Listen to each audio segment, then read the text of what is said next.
السادة المشاهدين، السلام عليكم. قناة دوري كورة تقدم لكم في هذا الفيديو جدول مباريات اليوم الثلاثاء 1/4/2025 والقنوات الناقلة والمعلقين. وفي البداية لا تنسى الاشتراك في القناة والإعجاب بالفيديو لمتابعة كل جديد. الجولة 30 من الدوري الإنجليزي.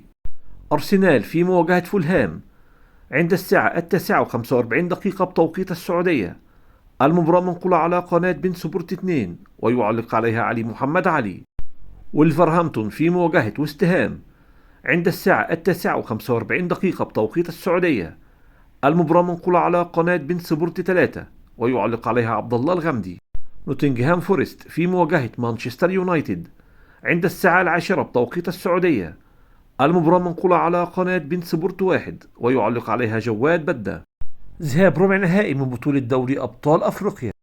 الترجي في مواجهة صن داونز عند الساعة 2 بتوقيت تونس. المباراة منقولة على قناة بين سبورت 6 ويعلق عليها عصام الشوالي. الأهلي في مواجهة الهلال السوداني عند الساعة 9 بتوقيت مصر والسودان. المباراة منقولة على قناة بين سبورت 6 ويعلق عليها حفيظ دراجي.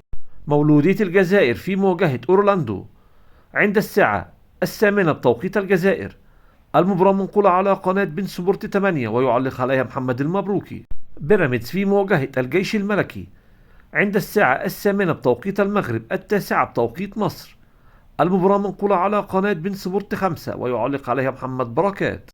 نصف نهائي بطولة كأس خادم الحرمين الشريفين. الاتحاد في مواجهة الشباب عند الساعة 9 بتوقيت السعودية. المباراة منقولة على قناة SSC 1 ويعلق عليها مشاري القرني وأحمد النفيسة. نصف نهائي بطولة كأس ملك أسبانيا. ريال مدريد في مواجهة ريال سوسيداد عند الساعة 10:30 بتوقيت السعودية.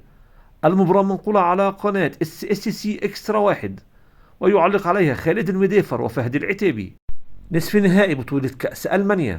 أرمينيا بيلفيد في مواجهة باير ليفركوزن عند الساعة 9:45 بتوقيت السعودية.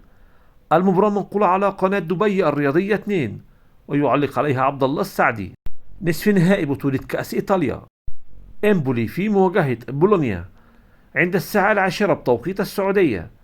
المباراة منقولة على قناة أبو ظبي الرياضية بريميوم 1. إذا عجبك الفيديو لا تنسى الاشتراك في القناة والإعجاب بالفيديو وتفعيل زر الجرس لمتابعة كل جديد.